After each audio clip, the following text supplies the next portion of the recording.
नमस्ते दर्शकों, हमारे YouTube चैनल पर आपका स्वागत है।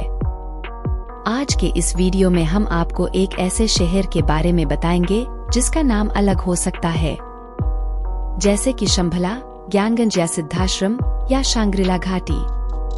लेकिन इस सब का रहस्य एक ही है। माना जाता है कि यह एक ऐसा शहर है जो हिमालय पर्वतों में कई रहस्यमय तरीकों से छिपा है।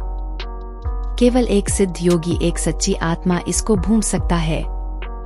आगे बढ़ने से पहले अगर आपने अभी तक हमारे चैनल को सब्सक्राइब नहीं किया है तो जरूर करें ताकि हम आप तक ऐसी वीडियो लाते रहे। अब चलिए आज की वीडियो शुरू करते हैं। यह दुनिया अद्भुत रहस्यों से भरपूर है। आज भी धरती पर कई ऐसे रहस्य हैं, उन रहस्यों के बारे में जिसके बारे में किसी को भी कुछ नहीं पता है। बहुत से ऐसे रहस्य हिमालय के उच्च पर्वतों में छिपे हैं। इन हिमालय के पर्वतों में एक रहस्यमय स्थान है जहां सिद्ध योगी और साधुओं का निवास है। इस स्थान का विश्व में विभिन्न नाम है। भारत में इसे ज्ञानगंज या सिद्धाश्रम के रूप में जाना जाता है और चीन में इसे शांग्रिला के रूप में जाना जाता है और दुनिया के अधिकांश लोग इसे शंभला कहते हैं। तिब्बती लोग इसे संभल की रहस्यमय भूमि कहते हैं। माना जाता है कि यह तिब्बत क्षेत्र में माउंट कैलाश के पास स्थित है। इस स्थान को वायुमंडल के चौथे आयाम यानी समय के द्वारा प्रभावित होने वाले स्थानों में से एक माना जाता है। ऐसे स्थानों पर समय ठहर जाता है और लोग जितना चाहें वहां रह सकते हैं। इस स्थान के बारे में सर्वप्रथम स्वामी विशुद्ध परमहंस ने लोगों को जानकारी दी थी। कहते हैं कि यहाँ पर सबकी आयु हजारों वर्ष की हो सकती है। यहाँ पर लोग 12 फीट के होते हैं और हर किसी के पास देवी शक्तियाँ होती है। हमारी दुनिया से अलग एक ऐसा शहर जो स्वर्ग के समान है, इसलिए तो कई लोगों को इसने अपनी ओर आकर्षित किया है। इस स्थान को आध्यात्मिक नियंत्रण केंद्र के रूप में भी जाना जाता है। निकोलस रोएरिच एक रूसी चित्रकार, लेखक, क्लासिकिस्ट, वैज्ञानिक, थियोसोफिस्ट, दार्शनिक और सार्वजनिक व्यक्ति थे। निकोलस रोएरिच को नोबेल शांति पुरस्कार 2 बार मिला, लेकिन इसके अलावा निकोलस रोएरिच ऐसे रहस्यमय स्थानों के बारे में जानने के लिए और उन्हें देखने वाले व्यक्ति थे। कहा जाता है कि निकोलस रोएरिच ने हिमालय के दिव्य शहर शंभला में निवास किया था। निकोलस हिमालय के पर्वतों में यात्रा कर रहे थे तो उन्होंने भी दिव्य शहर शंभला को खोजने का प्रयास किया और कई लोग कहते हैं कि निकोलस रोएरिच ने शंभला का प्रवेश मिला था।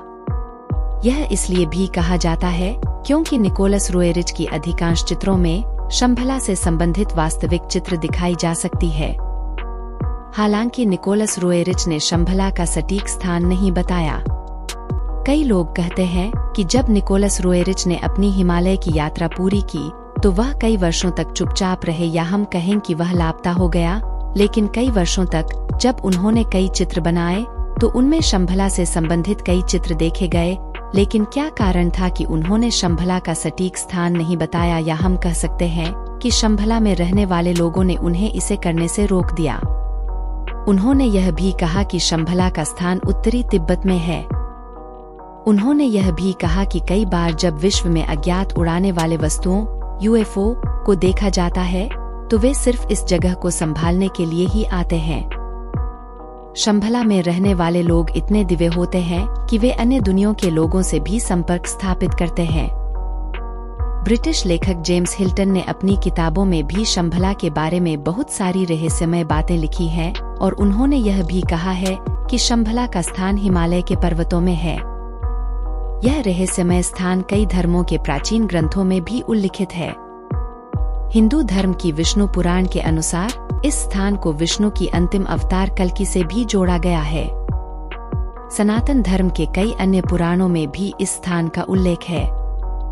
कहा जाता है कि यह स्थान भगवान विश्वकर्मा द्वारा बनाया गया था।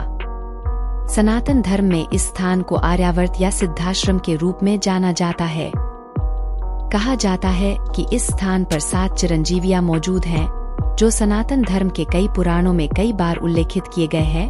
सनातन धर्म के साथ ही बौद्ध धर्म में भी इस स्थान का उल्लेख बौद्ध धर्म के कई गुरुओं द्वारा किया गया है। कल्चक्र पुराण में इस स्थान का पहला उल्लेख पाया जाता है। यही नहीं, बौद्ध धर्म के कई गुरु भी अपने शिष्यों को कल्चक्र पुराण के माध्यम से इस स्थान के बारे में गुप्त रूप से सिखाते थे। हाँ, यह सत्य है कि इस स्थान को विभिन्न ग्रंथों में विभिन्न नाम दिए गए हैं, लेकिन रहस्य एक ही है। इस स्थान का स्थान विभिन्न धर्मों के पुराने ग्रंथों में भिन्न भिन्न है, लेकिन कई बार प्राचीन ग्रंथों में समान स्थानों का उल्लेख मिलता है। इस स्थान के बारे में सुना जाता है कि यह समय समय पर अपना स्थान बदलता रहता है। बौद्ध धर्म के लोगों में ये मान्यता है कि जब दुनिया का सबसे बुरा दौर होगा, जब सारी दुनिया धर्म मुक्त होकर सिर्फ पुण्य के रास्ते पर अग्रसर होगी, तभी इस जगह से 25वां शासन आएगा जो दुनिया को मार्गदर्शन करेगा। अगर हम बात करें महाभारत के युद्ध के उपरांत युधिष्ठिर राजा बनते हैं और कुछ साल तक राज्य करने के बाद अभिमन्यु के पुत्र परीक्षित को राज्य सौंपकर वन कृष्णा से स्वर्ग जान का रास्ता पूछते हैं, तब भगवान कृष्णा इस स्थान का नाम बताते हैं। इसके बाद पांचों पांडव और द्रौपदी इस जगह की खोज में जाते हैं, परंतु केवल युधिष्ठिर ही इस जगह तक पहुंच पाते हैं। शंभाला के बारे में कहा जाता है कि विष्णु पुराण की भविष्य पुराण में भगवान विष्णु के 10वें अवतार की भविष्यवाणी की गई है, जिसमें कि स्पष्ट शब्दों में लिखा गया है कि भगवान कल्कि का अवतार शंभाला में कहीं होगा। दोस्तों, इस शहर के बारे में आपका क्या कहना है, हमको कमेंट करके बताएं। आशा करते हैं आपको हमारी कोशिश अच्छी लगी होगी, और अगर आप इस चैनल पर नए हैं तो अभी हमारे चैनल को सब्सक्राइब करके हमको सपोर्ट करें ताकि हम आप तक ऐसे वीडियो लाते रहे।